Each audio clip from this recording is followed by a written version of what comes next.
Boa tarde a todos. Meu nome é Carolina Vieira, eu sou juíza de Direito, vice-diretora da Escola da Magistratura do Estado do Paraná, Núcleo Curitiba. Hoje eu tenho a honra de apresentar o meu amigo, o professor Filipe Gil França. O professor Filipe tem diversos livros escritos, é professor de diversas instituições.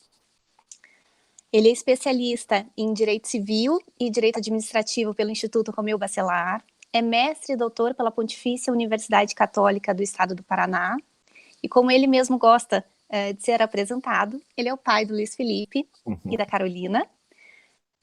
Hoje eu tenho, então, a honra de apresentar o professor Filipe.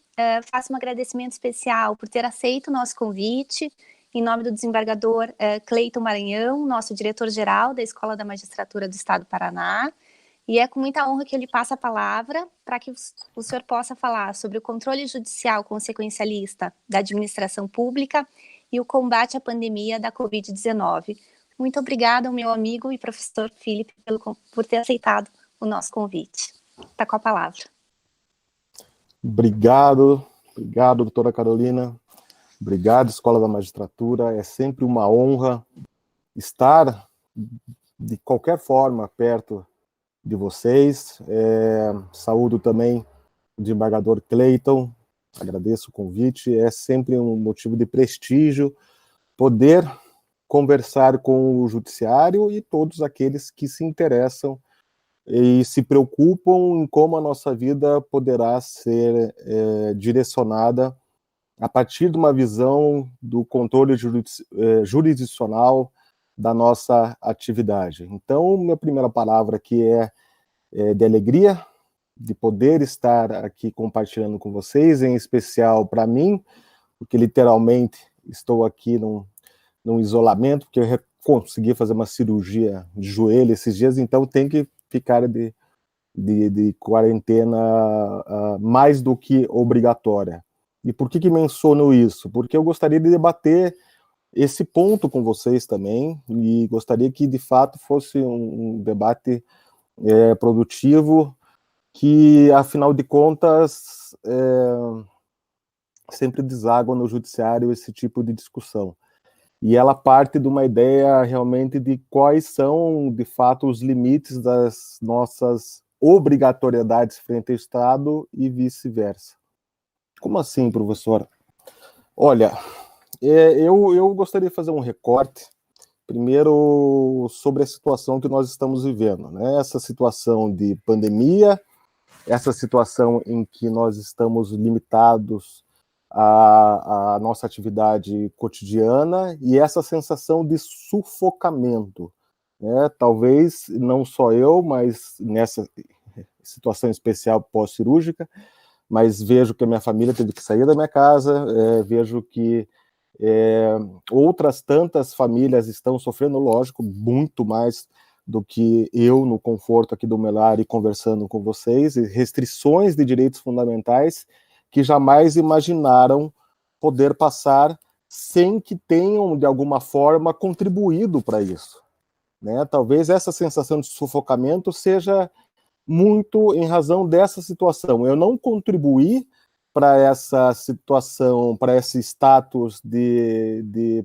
prisioneiro, para esse status de refém do mundo, mas eu estou pagando por isso, ou seja, a minha relação com o Estado é sempre uma relação de renúncias recíprocas e proporcionais, sempre uma relação de bônus e ônus. Eu cumpro meus deveres fundamentais e sou protegido, e os meus direitos fundamentais são protegidos pelo Estado, e assim nós vamos vivendo, né, nunca daquela forma que a gente acha que é ideal, mas cada dia que nós acordamos, nós acreditamos que o Estado sim está cumprindo essa tarefa minimamente.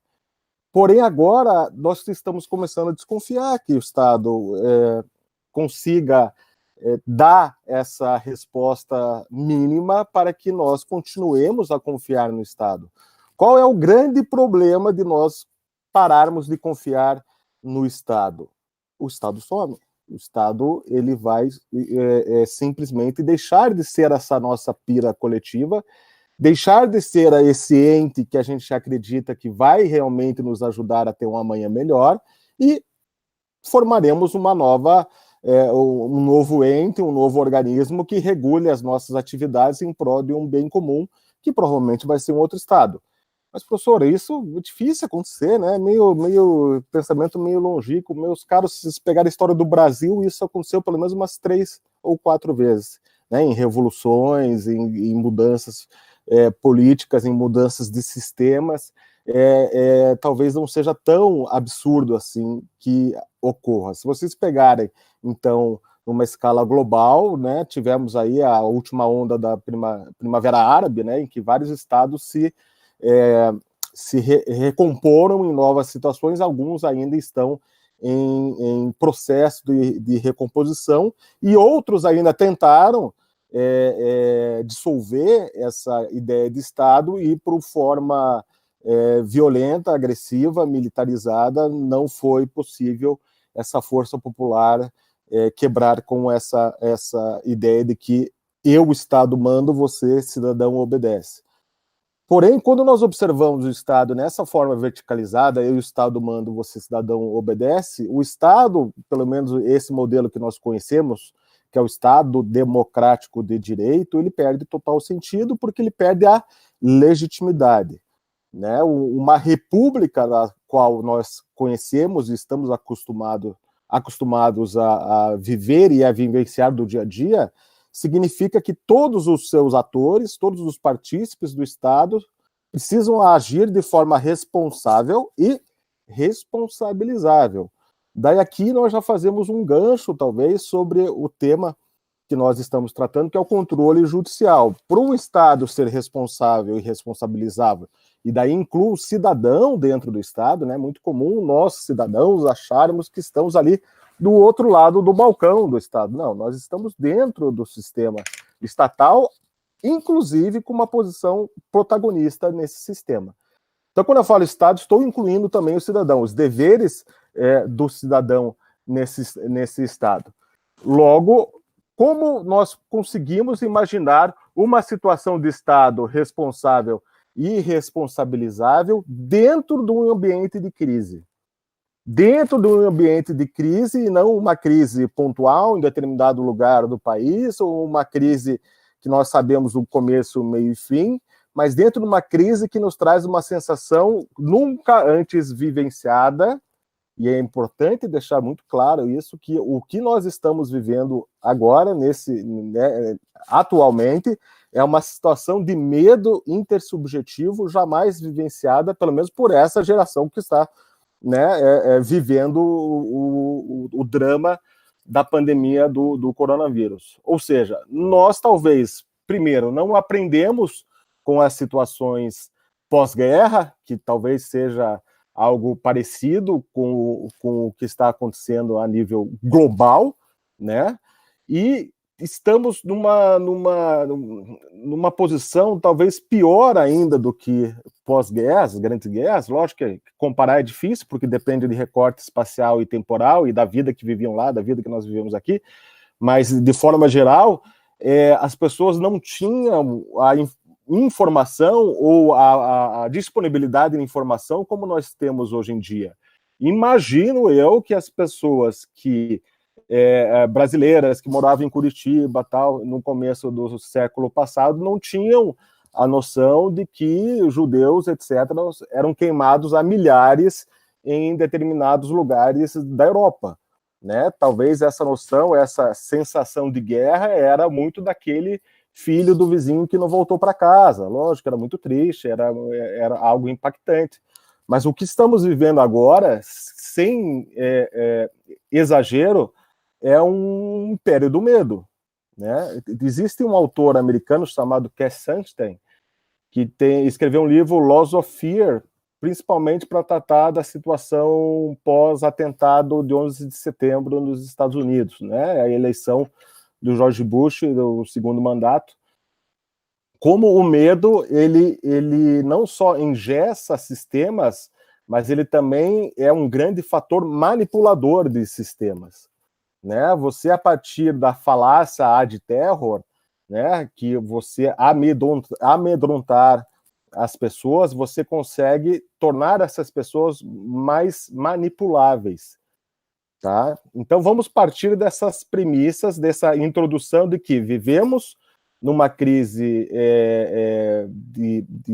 de um vírus que nós não sabemos até onde, não temos esse marco temporal de quando vai acabar, e isso nos traz uma angústia, nos traz uma ansiedade, e vivemos uma situação de medo, de sufocamento, em que todos nós temos reações diferentes daquelas em que nós imaginamos ser ou ter num ambiente sem esse medo, sem essa pressão, sem essa angústia, sem essa sensação de sufocamento.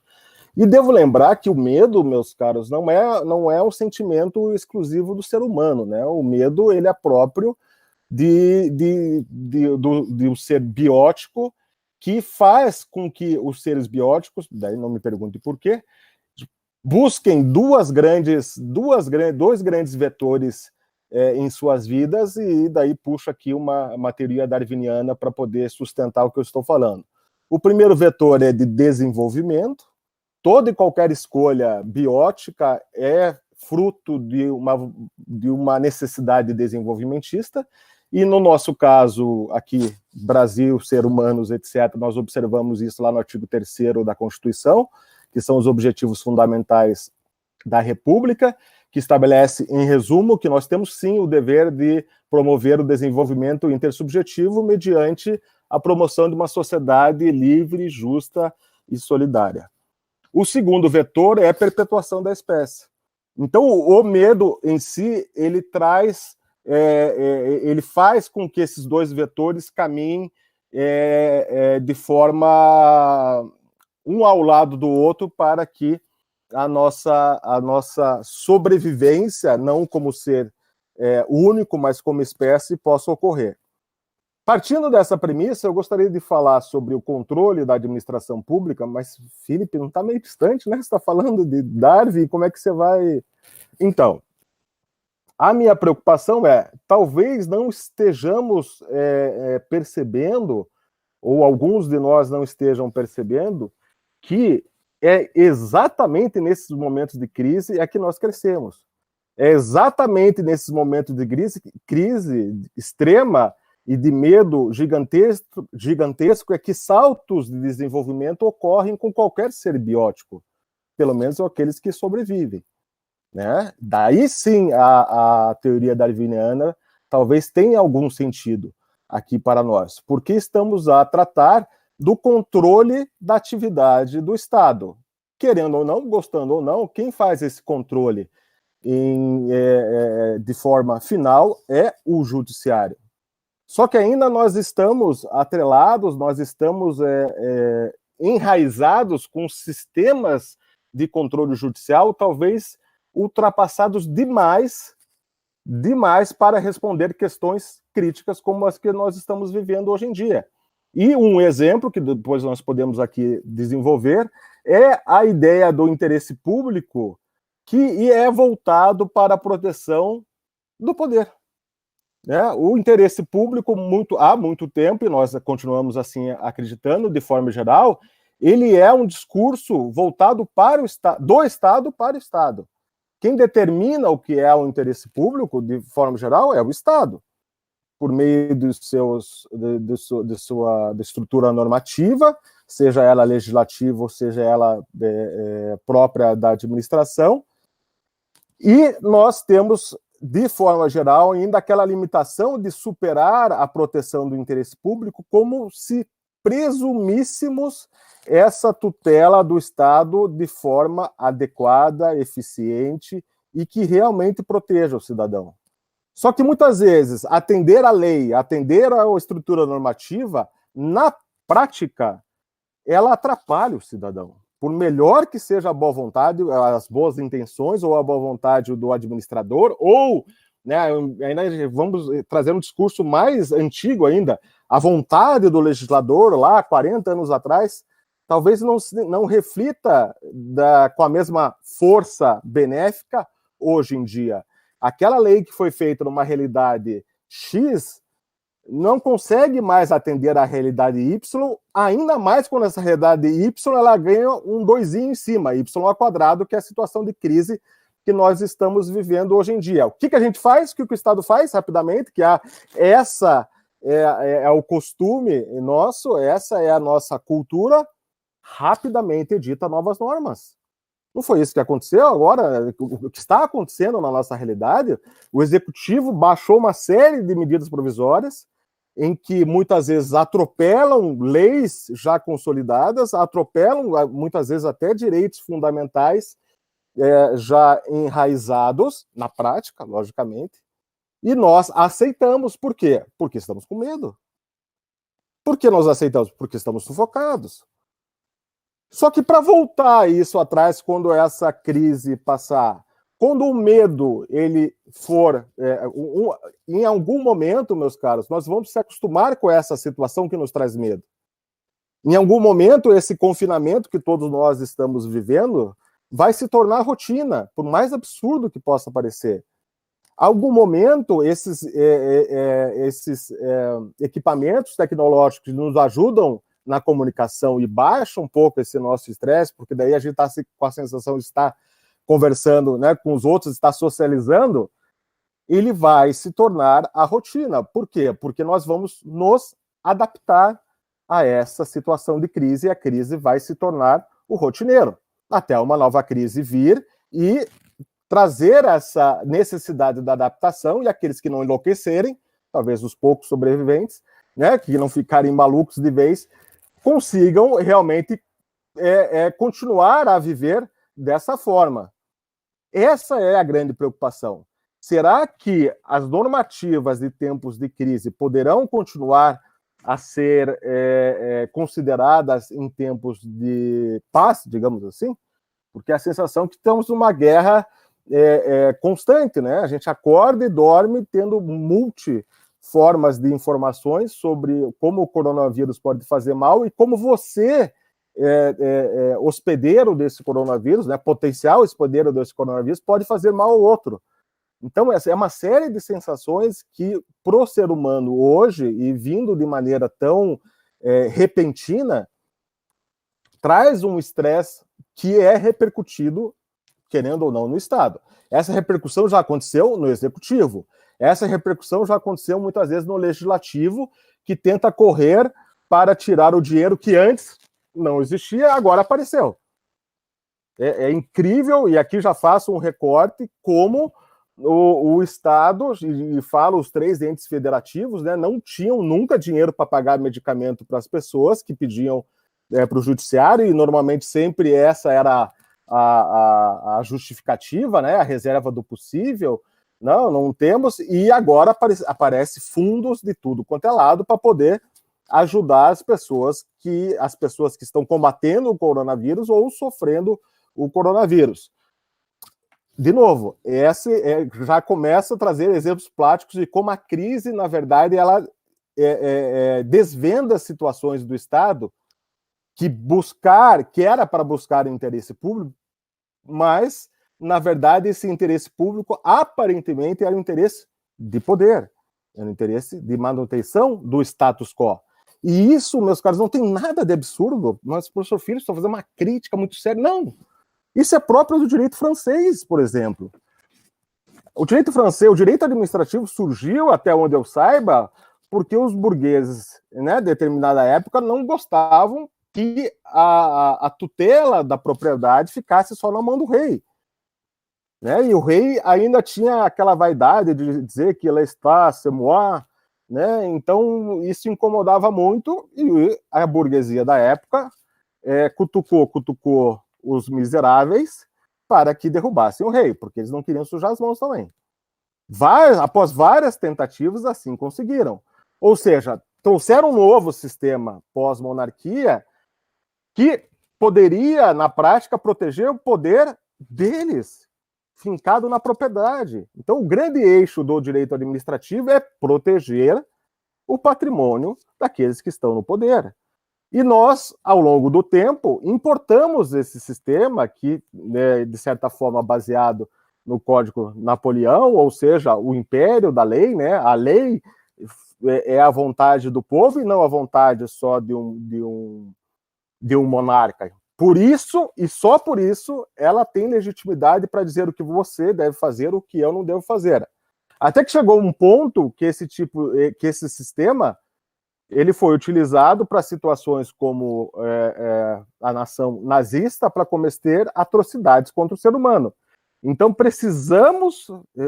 tivemos a necessidade de chegar a esse absurdo do que aconteceu, né, na Segunda Guerra Mundial, para compreendermos que a lei por si não vale muita coisa, né? E o nosso sistema ainda amparado nessa lógica de que a legitimidade legal é o suficiente para trazer essa rotina de dominação do Estado, muitas vezes até o dia de hoje, o que me preocupa, tá? Nessa situação de crise agora, conseguiríamos dar um novo salto de desenvolvimento, principalmente no direito? Eu acho que sim. Eu acho que pensar no direito administrativo, principalmente no controle judicial, nesse momento de crise, é aproveitar uma grande oportunidade de dar um salto, tal como ocorreu quando nós passamos desse eixo patrimonialista para o eixo da proteção do ser humano. Hoje, regra geral, nós temos essa preocupação muito mais com o ser humano, com os reflexos do que o direito traz para o ser humano, do que com os reflexos que o direito traz para o patrimônio. Se nós observarmos, por exemplo, na nossa Constituição, a função social da propriedade, a função social das relações obrigacionais, a proteção da dignidade da pessoa humana, como o núcleo, né, dos direitos fundamentais, nós sim temos um grande avanço do pensamento jurídico para que, antes de proteger a propriedade, nós temos essa proteção do ser humano. Se vamos imaginar, há 50 anos atrás, por exemplo, como é que era calculado no judiciário o dano moral pela perda de um filho, né? O filho foi atropelado, o cara era estudante de direito, tal. Vamos imaginar, era estudante de direito, poderia ser advogado, fazia-se um cálculo de quanto o pobre advogado tinha de expectativa de vida e quanto ele poderia ganhar como advogado. Esse era o dano moral que a família iria receber, ou seja, o pensamento patrimonialista. No nosso sistema ainda, nós observamos que o latrocínio não vai para o tribunal do júri, por exemplo. É um crime contra o patrimônio. Tira-se a vida da pessoa, né, subtrai-se algo, e essa subtração do patrimônio é que puxa a competência jurisdicional daquele crime. E tantos outros exemplos que nós poderíamos aqui dissertar, que ainda que demonstra que ainda o sistema está se adaptando a essa nova rotina de proteger o ser humano. Porém, contudo, toda a vida, antes dessa adaptação ocorrer, uma nova crise aconteceu, que é a tal da pandemia do coronavírus. Então, nós agora, com essa pandemia do coronavírus, temos que acelerar a adaptação do direito para a proteção do ser humano, ou talvez procurar um novo caminho de proteção da sociedade, tá?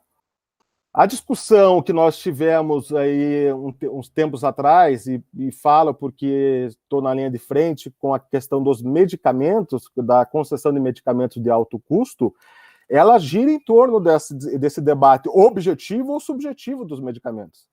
Quem que vale mais? Salvar a vida daquela pessoa que está pedindo o medicamento ou salvar o sistema? Porque se eu der um medicamento de 5 bilhões para aquela pessoa, o sistema não vai salvar potencialmente outras vidas lá atrás. Essa é uma decisão muito difícil para o judiciário, porque esse argumento é trazido pelo Estado, normalmente, pela União, etc., pelos estados e pelos municípios. Porém, pelo menos na minha advocacia, e olha que já advoguei em vários casos desses, eu já ouvi muito esse discurso, mas eu jamais vi uma planilha de custos que indique de forma clara, objetiva e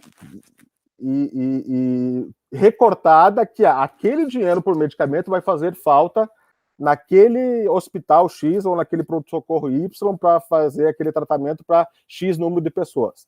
Mas a alegação sempre tem.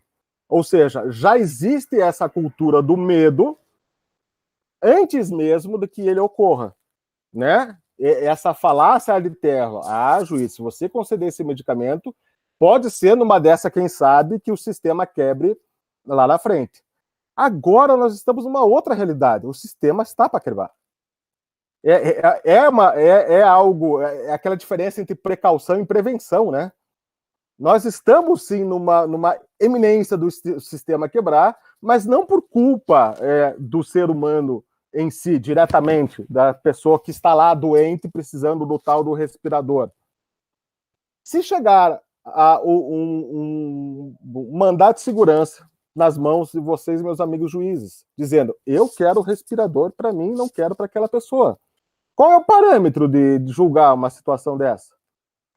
Como se resolver uma questão difícil dessa? Eu, como advogado, vou dizer, olha, juiz, essa pessoa que está pedindo aqui o respirador, ela é criança. Então, lá, conforme o 227 da Constituição, ela merece mais o respirador do que aquele que tem 40 anos. E assim vai. Essa sensação de justiça vai acompanhar qualquer que for a decisão do magistrado que tiver uma situação dessas na sua frente? Acho muito difícil. Porque é uma decisão que vamos jogar para aquele poder que tem um monopólio da palavra final em situações duvidosas da nossa sociedade. Isso tem um bônus e isso tem um ônus. Então vamos reviver essas situações, e certamente não vai ser a última vez, não vai ser o último episódio na nossa história, que nós vamos ter crises e vamos ter que encarar essas crises e buscar soluções. O que eu gostaria de sugerir como solução é que a gente tenha novos parâmetros para observar os princípios da administração pública. E esses novos parâmetros são parâmetros já existentes, mas talvez não operacionalizados de forma geral, né? E gostaria de saber se vocês concordam ou não com essas sugestões. Os dois parâmetros são utilizar de uma forma um pouco mais valorativa dois princípios constitucionais, que são o da proporcionalidade e da sustentabilidade. Quando eu falo de princípio da proporcionalidade, estou aqui a falar da velha fórmula da adequação, necessidade e proporcionalidade em sentido estrito, né, que, a meu ver, é a razoabilidade, e da ideia de respeito da capacidade regenerativa de qualquer sistema. Nós temos o hábito, meus caros, de imaginar que as respostas já vêm prontas. Nós temos o hábito de pensar que as respostas corretas, elas estão ao nosso alcance. Se vocês forem estudar um pouquinho mais, ver o debate entre Herbert Hart e Dworkin, vocês vão observar que não é bem assim. O Dworkin, por exemplo, falava que essa resposta correta era apenas alcançável pelo juiz Hércules. Daí veio o nosso amigo Alexis e mudou a pergunta. Meio canal Futuro, assim, né? Mudou a pergunta e não está tão preocupado com a resposta. Ou seja, a pergunta e não seria se existe ou não uma resposta correta, mas qual é a melhor resposta? Então, proporcionalidade, ela precisa ter um recorte temporal e um recorte espacial. Sem esses recortes, a gente não consegue mensurar o que é mais adequado, o que é estritamente necessário e o que é razoável naquele momento, naquele espaço. E esse exercício, ele demanda demanda um raciocínio a mais do julgador, demanda um trabalho maior do julgador.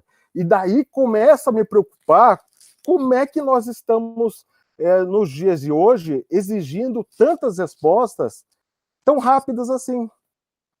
Sendo que nós continuamos humanos, continuamos com a mesma capacidade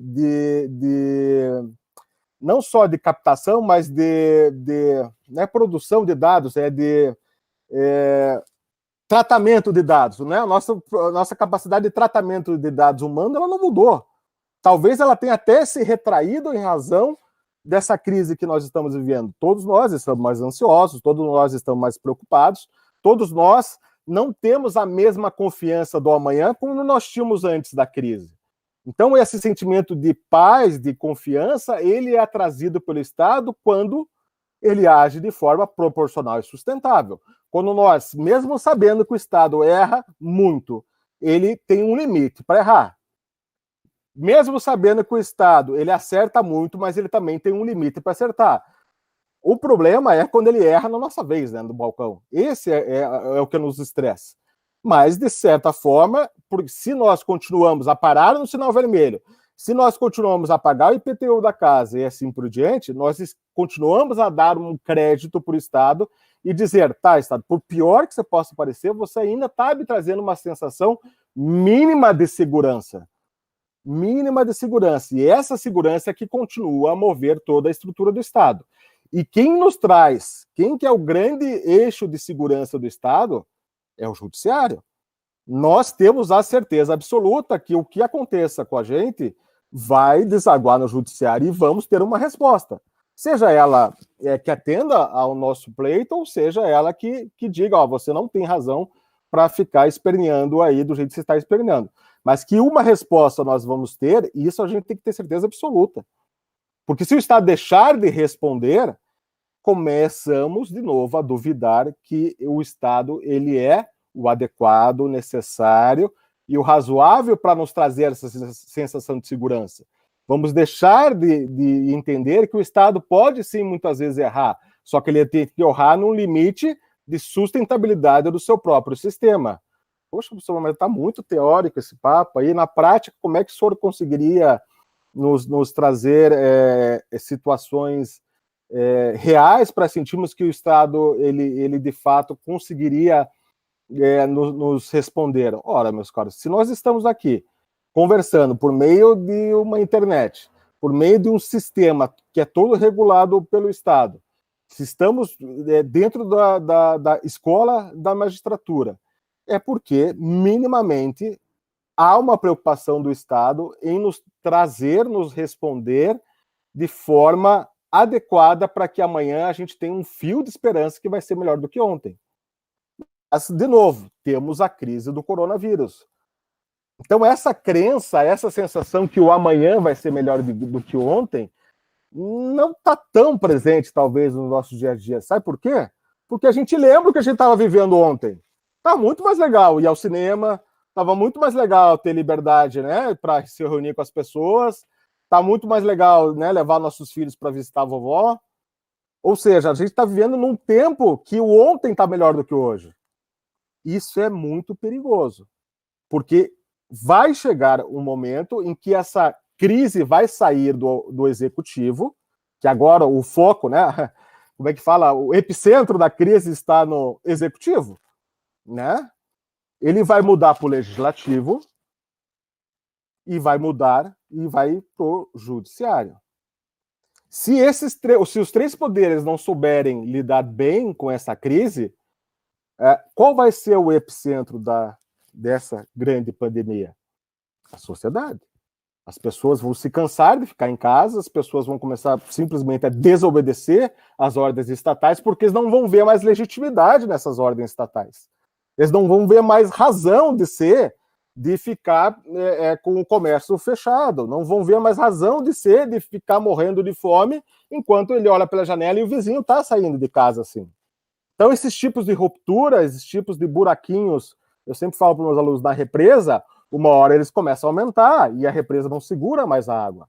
Por isso a importância tão grande do Estado continuar a ter legitimidade.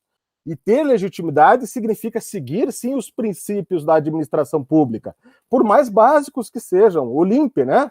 Legalidade, impessoalidade, moralidade, publicidade e eficiência. Se o Estado começa a atropelar esses princípios, se ele começa a rasgar esse tecido sem se preocupar em costurar novamente, ele vai destruir a represa. Uma vez quebrada a represa, não volta mais. Então, estamos nessa situação em que está na mão do executivo não perder a legitimidade. Ela vai sair da mão do executivo daqui a pouco e vai para a mão do legislativo. O legislativo vai querer responder a essa crise de acordo com o que estamos aqui vivenciando. Por exemplo, eu estava tratando hoje sobre a questão da mensalidade escolar de várias escolas que muitas vezes não compreenderam o momento de crise que estamos vivendo. Ou seja, elas firmaram um contrato com os pais no momento de paz. Agora está no momento de crise. Logo, se aquele contrato continuar vigente no momento de crise, alguém está se beneficiando com a tragédia alheia. É um raciocínio levemente simples de ser. Porque a mesma atividade que foi contratada, ela não está sendo fornecida porque mudou o tempo, mudou o espaço. E é um espaço de crise, é um espaço de ansiedade. Logo, se a escola manter aquela mesma situação, de novo, aqui mencionando para vocês, dentro de um raciocínio patrimonialista, se ela manter o status quo ante, ela vai estar desforme ao direito de hoje. Ou seja, se nós pensarmos que isso está ocorrendo em larga escala ao longo do nosso país, o legislativo vai, daqui a pouco, e eu já vi alguns projetos de lei nesse sentido, que impõem às escolas descontos daí diferentes daquelas que são possíveis individualmente. Essa imposição é errada pelo legislativo? Eu creio que não. Porque é uma resposta que a sociedade vai exigir do legislador. Uma vez que nós estamos frustrando essa capacidade de autocomposição, não cabe só ao judiciário essa solução, cabe ao executivo, cabe ao legislativo. Então, essa responsabilidade, essa carga que fica só nas costas do judiciário, eu acho muitas vezes injusta. Né? Observem o caso lá atrás, dois casos aqui paradigmáticos. O caso do assassinato da Daniela Pérez, né? Triste assassinato da Daniela Pérez, que logo depois teve uma comoção social muito grande, e veio a lei de crimes hediondos. Tá? O legislativo respondeu, não precisou esperar o judiciário lá dar uma pena gigantesca para o assassino dessa menina, para a sociedade sentir que houve uma resposta. Então, simplesmente o legislativo cumpriu com o seu dever. E o outro caso, que foi o caso do vazamento das fotos íntimas da Carolina Dickmann, que o legislativo também teve uma comoção muito grande, e o legislativo respondeu à sociedade, fazendo muitas vezes essas vezes do Estado que a gente espera do judiciário. E por que a gente espera do judiciário? Porque, querendo ou não, nós estamos acostumados a confiar no judiciário. O dia que a gente perder essa confiança no judiciário, corram para as colinas. Né? Então, a preocupação realmente que nós temos em manter essa confiança no Estado, em especial no judiciário, é de suma importância. Tá? Porque a partir do momento que a gente acorda e não confia mais, ou tem uma frustração muito grande, nós vamos começar a abrir buracos na nossa represa. E como é que a gente faz isso? Pensando em quais são os limites, quais são as sujeições da utilização do poder. Nós todos já estamos carecas, imaginando, então, de saber que o poder ele vem do povo e é gerenciado pelo Estado. Né? A gestão pública, né? A coisa pública é feita pelos nossos governantes, que são escolhidos por nós por meio de propostas que eles dizem ou prometem que serão a melhor possível para a nossa vida. Nesse momento, nós imaginamos, muito bem, ele vai sentar numa cadeira que já existe e vai ter ali como garantia que ele vai atender aquele programa a atuação conforme a lei, a atuação de forma impessoal, nos limites da moralidade, da publicidade, ele não vai querer se auto-beneficiar, né, que é a ideia de impessoalidade, ou não vai querer prejudicar alguém ou um grupo de pessoas, ou beneficiar um grupo de pessoas em relação daquilo, e ele vai agir da forma correta, de uma forma melhor na questão de custo-benefício, e vai trazer efetivamente resultados para o mundo real, que é a ideia de eficiência que está lá no caput do artigo 37. O gestor público consegue fazer isso? Não, ele não consegue, por isso que nós temos o nosso amigo judiciário para poder, muitas vezes, dar pequenas, promover pequenas adaptações nessa atuação, porque ainda imaginamos que, se cabe ao judiciário, lá pelo inciso 35 do artigo 5º da Constituição, a última palavra do que a gente deve fazer, do que a gente não deve fazer, pelo menos que o judiciário tenha uma preocupação técnica jurídica muito maior do que o executivo. Professor, é muito grave o que o senhor está falando, está dizendo que não existe essa preocupação técnica no executivo, não era ao contrário, professor? o tal do mérito administrativo, a tal da discricionariedade técnica em alguns setores, por exemplo, para escolher qual banda G de celular ou F do celular é a mais adequada para o nosso futuro, não cabe só para o executivo, e o judiciário jamais poderia se intrometer nesse mérito administrativo? Então, meus amigos, estamos novamente vivendo em tempos de crise. Tempos de crise mostram para a gente que talvez aquelas respostas antigas não eram as melhores. Ou, talvez, pelo que eu próprio falei aqui para vocês, nós mudamos de tempo e espaço. Poderiam ser as melhores naquela situação, e por uma mudança de tempo e de espaço, elas não servem mais. Se nós nos preocuparmos com o interesse público, com essa raiz francesa, como eu disse para vocês, que muitos ainda tratam como um conceito indeterminado, continuaremos a legitimar um poder que está lá apenas para nos alienar. E a alienação das pessoas, a falta de protagonismo das pessoas nas suas próprias vidas, traz benefícios maravilhosos. É a teoria da pantufa velha. Uma delícia chegar em casa cansado, botar sua pantufinha, etc. Você não questiona se ela está mordida pelo cachorro, você não questiona se ela está furada, você não questiona. Ela é a sua pantufa velha. Né? Aquela situação em que você não precisar se preocupar em costurar a pantufa, em dar uma reformada, em lavar a pantufa, e a pantufa estar ali. Isso te traz um desgaste, não só emocional, não só cognitivo, traz um desgaste que é próprio da mudança.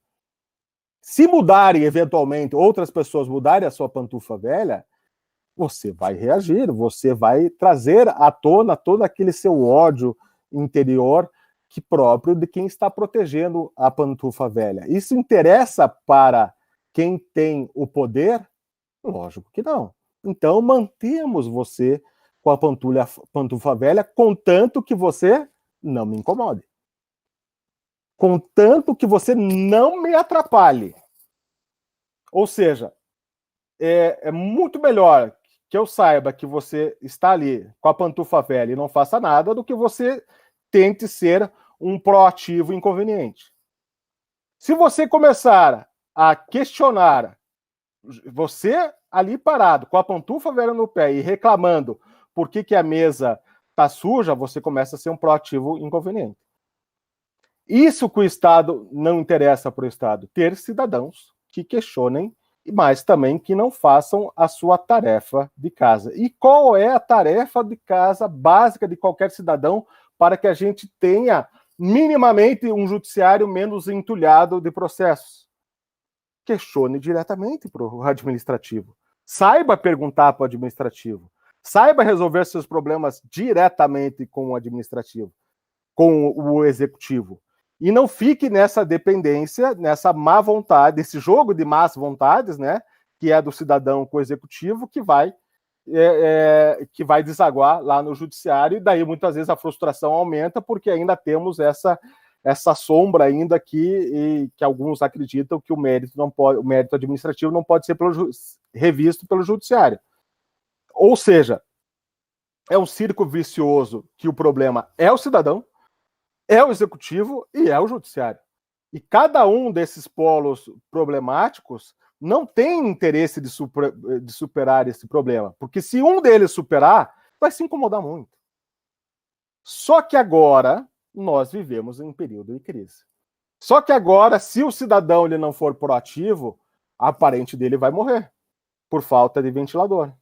Se o executivo não for proativo, ele vai ter uma mortandade gigantesca que não vai ter funerária que vai conseguir aguentar o fluxo de cadáveres. Está acontecendo, por exemplo, no Equador. E se o judiciário também não se chacoalhar, ele vai começar a perder aquela confiança que tem por todos. Não só pelo cidadão.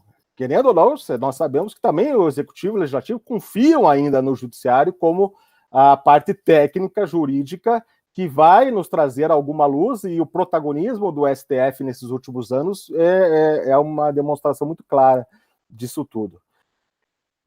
Nesse cenário, meus caros, nesse cenário de coronavírus e essa exigência que a gente está tentando fugir, mas não vai conseguir, de que nós precisamos ser mais proativos, nós vamos ter que tirar a pantufa, botar um tênis e sair, não correndo na rua, porque a gente não pode, mas ser mais ágil, né? No sentido de colocar um tênis, mas para ter uma agilidade maior.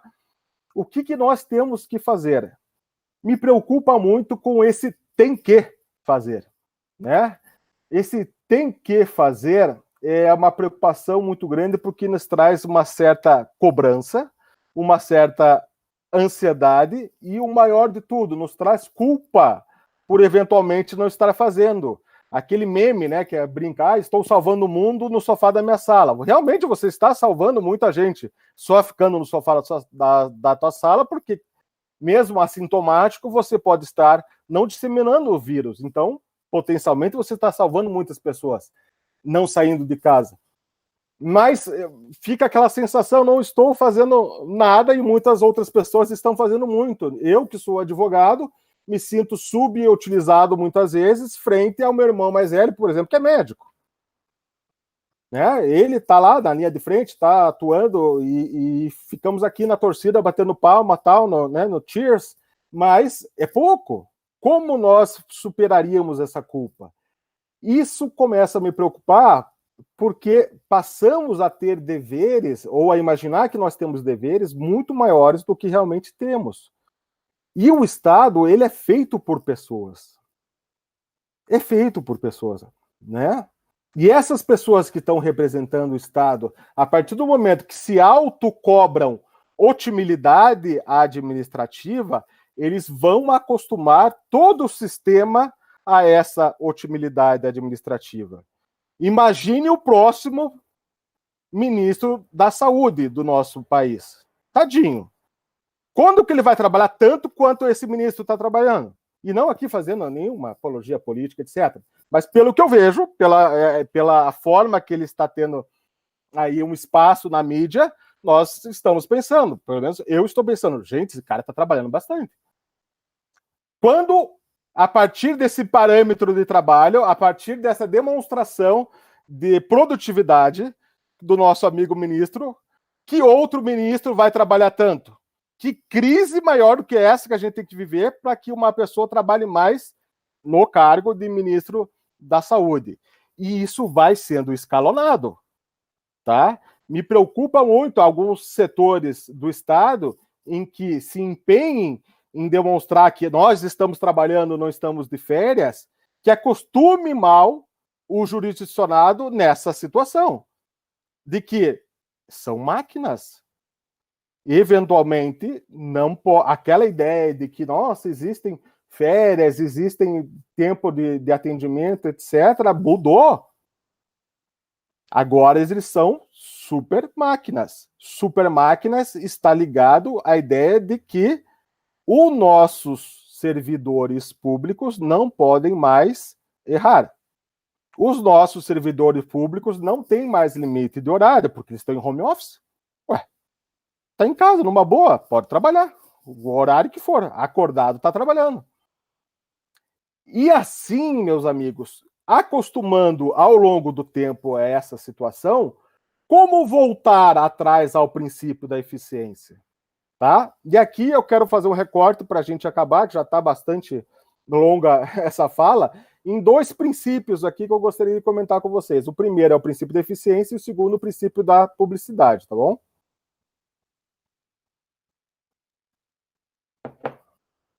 Existe um raciocínio que há muito tempo eu trabalho, que é o paradoxo da eficiência. O que é o paradoxo da eficiência? É meio que Tostines vende mais se é fresquinho ou é fresquinho porque vende mais?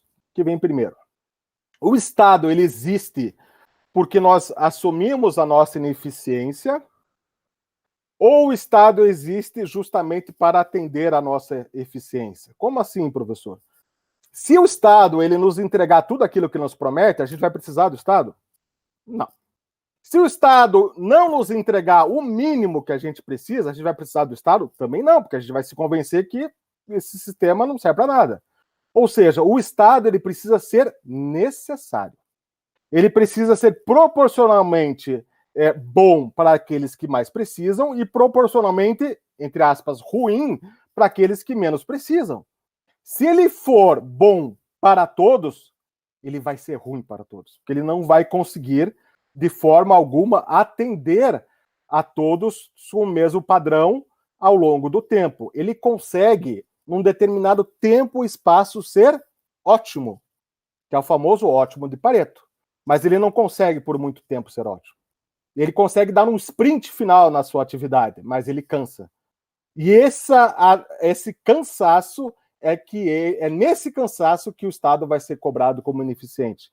É nesse cansaço que as pessoas vão ser cobradas como molengas, como preguiçosas, como não estão produzindo tanto quanto prometeram lá atrás. Ou seja, o princípio da eficiência em época de coronavírus precisa ser muito...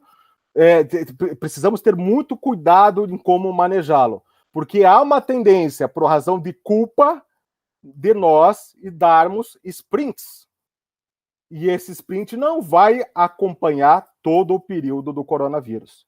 Ou seja, esse pico de produtividade que eventualmente as pessoas, nesse ânimo de ajudar, nesse ânimo de ser solidário, nesse ânimo de ser produtivo, vai cair violentamente. Quando cair violentamente, a conta social vai vir. Quando cair violentamente, aquelas atividades, aqueles procedimentos administrativos que agora estão correndo rápido, vão correr muito mais devagar, e a insatisfação social e aquela confiança, puxa vida, vai me responder de forma adequada, séria, etc., vai chegar. E a pressão vai ser a partir de um novo parâmetro, entenderam? Essa é a minha preocupação. Não há como se exigir o 8, o 9, o 10 o tempo todo do servidor público, e isso eu falo há mais de 10 anos. De forma geral, o ser humano é 3. Né? Isso depende de tempo e espaço também.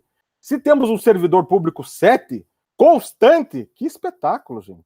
Temos um Estado que nos responde minimamente aos nossos anseios, que a gente reconhece que ele é feito por pessoas que às vezes vão errar, e por isso que existem, né, vários mecanismos de superação desses erros, e muitas vezes nós nos frustramos mesmo, e não tem jeito, faz parte da nossa vida. Não é só com o Estado que a gente se frustra, muitas vezes é com o outro ser humano, porque o Estado é feito por seres humanos. Daquela má vontade na sua vez de atendimento, a próxima pessoa pode ser atendida com super boa vontade e sem quebrar o princípio da impessoalidade. É uma questão de identificação. Imagine, por exemplo, a servidora que está grávida de 9 meses e vê a fila de atendimento especial das pessoas que estão grávidas. Tá? Agora falando em impessoalidade, né? Falei que é só falar de eficiência e publicidade, mas um exemplo de impessoalidade. A penúltima da fila é uma grávida que está lá, eu nunca sei o número de semanas, mas está com 2 meses de gravidez. Ela pode ser atendida primeiro do que todas as outras grávidas que estão na frente dela? Dentro dessa ideia do direito administrativo clássico, lógico que não. Existe claramente uma ordem de chegada, existe estabelecido que a grávida realmente tem preferência, mas agora, só porque a pessoa, a servidora é grávida, ela vai escolher uma que ela for melhor com a cara dela ou não? Meus caros, vamos imaginar que na situação em concreto, a penúltima na fila está ali com 2 meses de gravidez, está no penúltimo lugar da fila, mas é ela que está passando mal naquele momento. É ela que caiu a pressão naquele momento. E, independentemente se a servidora está grávida ou não, observa aquela situação e diz, eu vou lhe atender primeiro, simplesmente em nome do interesse público. Como assim, professor, em nome do interesse público? Ué, se eu não atender essa pessoa, nem se não for por humanidade, né, que seja em razão do direito administrativo. Porque se ela passar mal da fila, ninguém vai ser atendido. Se ela passar mal na fila, o caso concreto vai demonstrar que vai ter ali uma bagunça tão grande que nem a primeira nem a segunda, porque aquela pessoa está passando mal. Não se pode ignorar, é isso que eu estou dizendo. O direito administrativo clássico ignora muito a realidade, ignora muito a reserva do possível fática. Estamos acostumados em discutir a reserva do possível econômica. Qual é o dinheiro que não vai pagar? Qual é o dinheiro que não vai pagar? Agora, aparentemente, na crise do coronavírus, isso vai ser superado, porque dinheiro, estamos vendo que aparece em todo lugar do mundo. Do mundo para resolver esse problema. Se tem para resolver esse problema, tem para resolver todos os outros. Não, professor, não é esse raciocínio. Me desculpe, mas a gente tem que escalonar quais problemas a gente vai resolver antes e quais a gente vai resolver depois. Ou seja, nós precisamos hierarquizar interesses.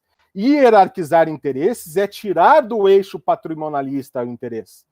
Quando nós observamos, por exemplo, que nós temos uma situação de que a eficiência ela está sendo medida por números, nós estamos abrindo essa possibilidade de ela ser medida por números daqui por diante. E isso traz uma preocupação que sinceramente, uma grande preocupação, talvez de alguns estudiosos, como o professor Ingo, etc., de fugir das capacidades humanas de se realizar ou não tarefas que defendam, de fato, o ser humano. Nós estamos acelerando, querendo ou não, a era da inteligência artificial. Ou seja, nós estamos, a partir de números, a partir de estabelecimento de tratamento de dados, padrões, inteligência artificial para o ser humano. Como voltar atrás? Como retroagir depois da crise a essa situação? São situações que, inevitavelmente, nós vamos ter que encarar num futuro muito próximo, mas muito próximo, tá?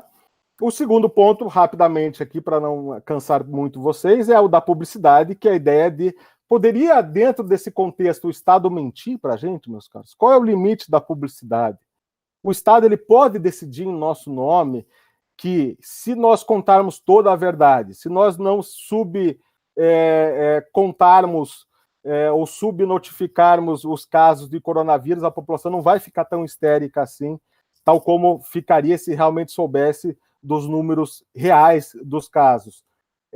Eu estou protegendo o cidadão do seu próprio medo? A minha opinião é que não. A minha opinião é que, ao tentar deturpar dados oficiais, novamente, nós estamos perdendo a legitimidade do Estado. Novamente, nós, quando descobrimos, e aparentemente é isso que está acontecendo, que nós fomos enganados pelo Estado, e isso o Kant tem um texto clássico que fala sobre uma grande tragédia natural que está chegando na cidade, e os governantes dessa cidade falam, puxa vida, se a gente avisar a população, o furdunço que vai causar pode matar mais pessoas que a própria tragédia natural. Né? Então, a gente vive essa discussão. Se esse enclausuramento ele pode ser pior, né, para as pessoas, ou melhor para as pessoas do ponto de vista de saúde, e colocam muitas vezes essa dualidade, saúde versus economia, o que não vejo que seja realmente antagônicos essas duas possibilidades.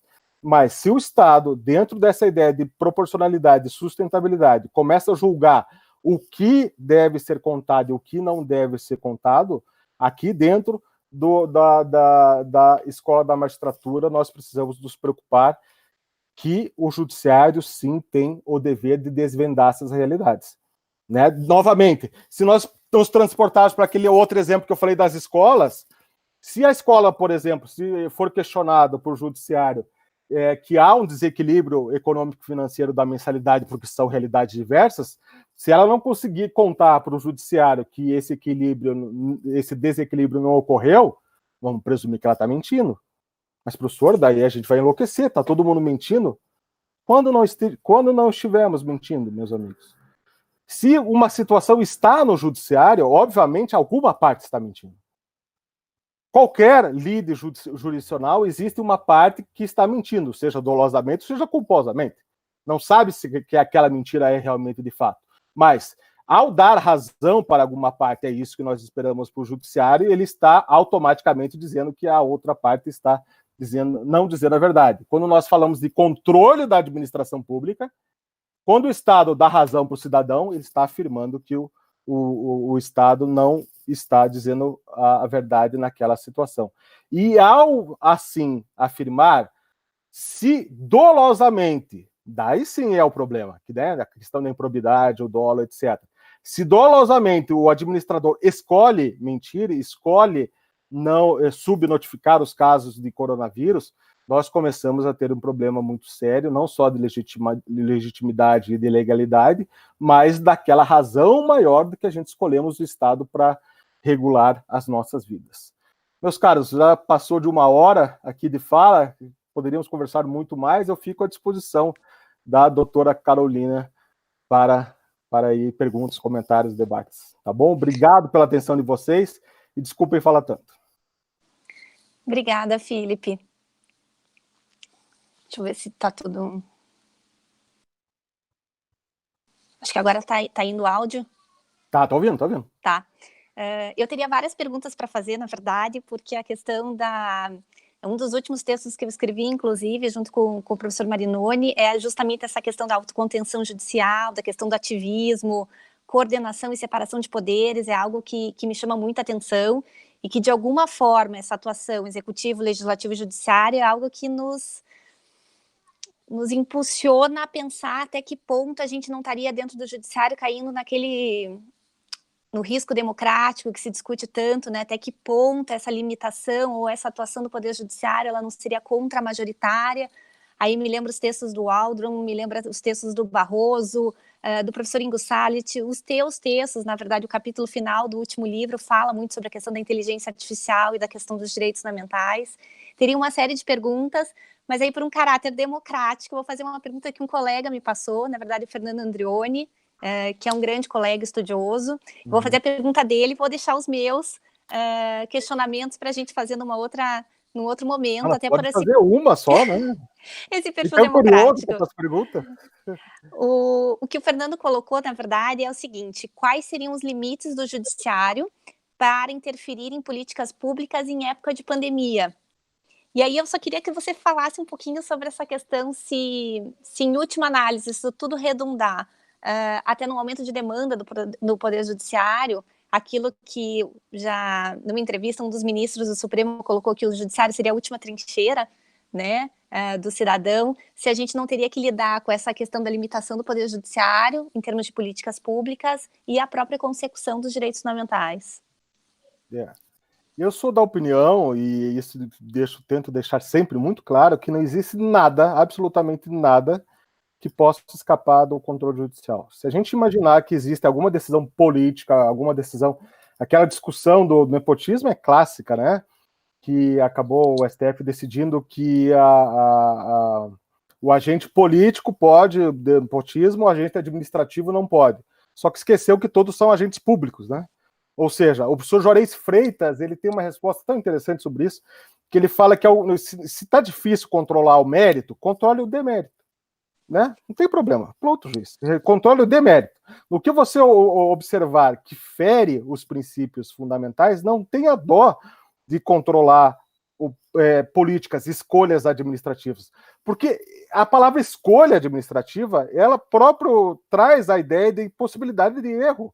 Né? Se o próprio juiz aceita que pode errar em alguma decisão, seja lá qual for, como é que nós, meros mortais, temos a certeza que o executivo vai acertar sempre? Né? Então, só essa possibilidade dele não acertar sempre já justifica a possibilidade de um magistrado rever o mérito. Tá? Agora, o rever o mérito tem um universo lá dentro. O que me preocupa muito é a mera repetição de que o judiciário não pode rever o mérito administrativo sem analisar o caso. Então, assim, é de fato um double work para o magistrado quando ele não quer rever o mérito administrativo, porque a justificativa vai ter que ser mais robusta ainda. Ele vai ter que motivar de uma maneira muito mais forte para dizer se não posso rever o mérito administrativo, quando sim, estou revendo por essas razões. Não sei se está me entendendo. Se preocuparem em dizer que aquela política pública está correta, o famoso caso, acho que de Joinville, em que o Ministério Público determinou que o prefeito atualizasse as creches das crianças antes de atualizar lá o estádio de futebol. estava dentro das políticas públicas dele aumentar o número de creches, tá, ou reformar, etc. O Ministério Público questionou o uso, a escolha do prefeito em pegar aquele dinheiro e jogar para a reforma do estádio, da cidade. O juiz falou, não, se você se prontificou no seu programa político em reformar as creches e tem um dinheiro disponível, faça isso. Então, assim, já que me cobram e peço que façam mais perguntas, Carolina, justamente para me provocar dessa forma, eu não vejo sentido algum, por exemplo, do legislativo que tenha a possibilidade de tirar um dinheiro de um fundo que veio, né, da LOA, que são lá os 2 bilhões, por exemplo, que é o fundo eleitoral, a possibilidade jurídica de renunciar. Essa renúncia, essa possibilidade é um dever ou um poder, é uma opção ou um poder-dever? Vem muito daquela história aqui na nossa região, da nossa área, do caso time Rexona Vôlei, não sei se você lembra, que reformaram o Tarumã, né? Teve números concretos em que diminuiu a criminalidade ali em volta do Tarumã, deixou bonito, trouxeram o Bernardinho, trouxeram jogadoras, tal, trouxe uma visibilidade positiva. Esse é o interesse público que eu estou falando. Esse interesse público que eu estou falando, acabei não dizendo, e obrigado pela oportunidade, aí é o magistrado, é o interesse público que provém de um raciocínio, de uma racionalização da atividade jurisdicional. Qual é? Eu ter um ato administrativo e conectá-lo à realidade. Então, se esse ato administrativo ele tem um nexo causal com um benefício concreto na realidade, que foge daquele raciocínio da indeterminação, nós temos um verdadeiro interesse público. O que aconteceu no caso do Rexona Vôlei? Estava dando super certo, etc., mudou o governo, o novo governo revogou o projeto. Ele poderia ter revogado? É lógico que não.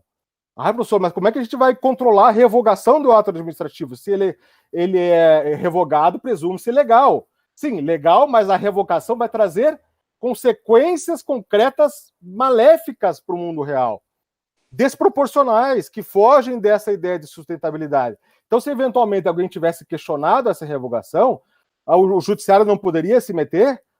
Lógico que deveria se meter e dizer, sim, gente, se está salvando a vida de 500 crianças, se está não sei o quê, a tua decisão executiva, com todo o resto, está errada? Então, mantenha esse programa, mas como você... Obrigado. Desculpe, você está aí para fazer o bem para as pessoas. Se na prática está fazendo mal, desfaça o que você está fazendo.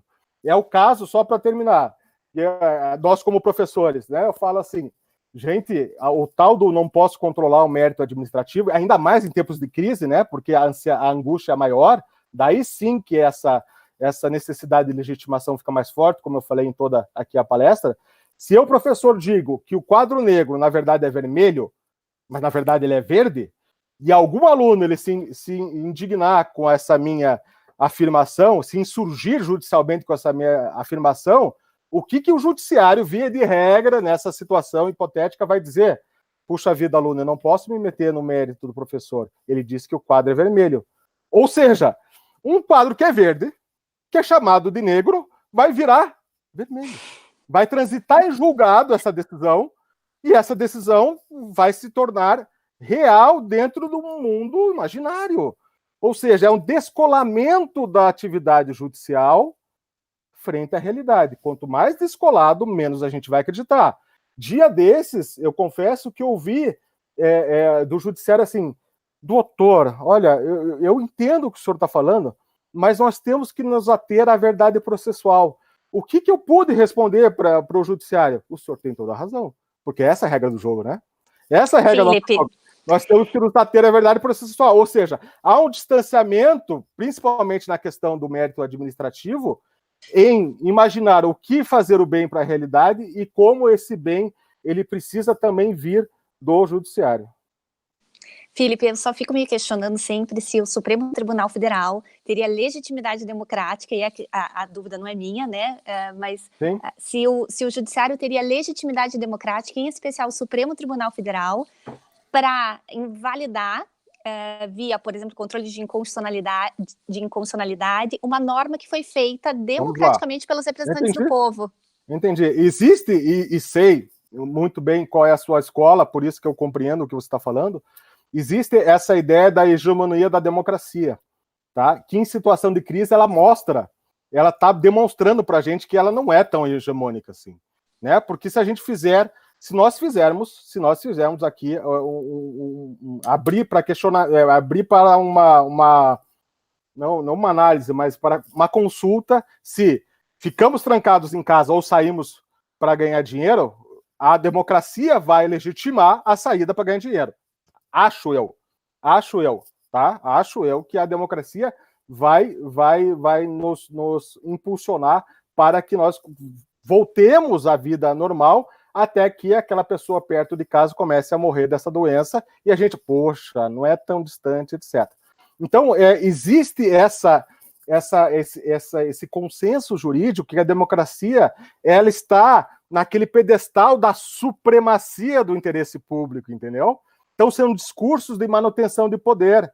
Então, a democracia ela não pode ser usada como um discurso de manutenção de poder.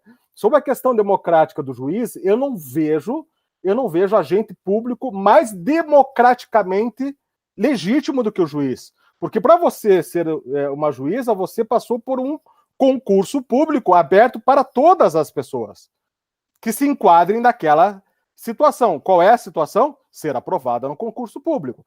Isso é a legitimação democrática da pessoa, né? Eu ouço muito isso dos leigos e tal, mas quem é esse juiz para fazer isso? Senta aqui que eu vou te explicar quem é o juiz. Quem é esse juiz? Ele passou num concurso público que foi aberto para todas as pessoas, etc. Logo, o Estado escolheu essa pessoa como a melhor para decidir esse teu caso. Ou seja, ela é muito melhor do que o prefeito, nesse ponto de vista técnico, tá? Que eu estou falando. Muito melhor que o governador, muito melhor que qualquer senador e deputado. Por quê? Porque houve uma avaliação técnica democrática, porque quem está lá assinando a sua posse é o governador. Quem está lá é o presidente, o Tribunal de Justiça, etc., mas que tem essa escolha de tempo e espaço de alguém que foi escolhido pelo povo. Ou seja, não há qualquer tipo de discussão que a pessoa que está no STF, por exemplo, não tem legitimidade democrática. Por quê? É a regra do jogo que ela é escolhida pelo presidente da República. Goste você ou não. Você não, você, Carolina. Mas goste as pessoas ou não, né? Nós temos que aprender que não pode mudar a regra do jogo no meio do jogo. Essa sensação de injustiça, no meio do jogo, aos 20 minutos do segundo tempo, vamos mudar, por exemplo, a questão do mandato do presidente da República. Daí começa a me preocupar, né? Espera a próxima, né? A próxima eleição. Muda agora, vamos para a próxima. Né? Agora, achar que, por exemplo, o ministro do STF, porque é escolhido pelo presidente, não tem legitimação democrática, é justamente justificar essa legitimação. Né? Agora, se você não gosta dessa regra do jogo, vamos mudar para as próximas. Porque se mudar para agora, já, no meio da crise, a gente vai estar tendo um Estado inseguro. A gente vai ter um Estado que nos desampara ao invés de trazer acolhimento. E serve para o judiciário esse objetivo de acolhimento ou não, dona Carolina? Você acha ou não?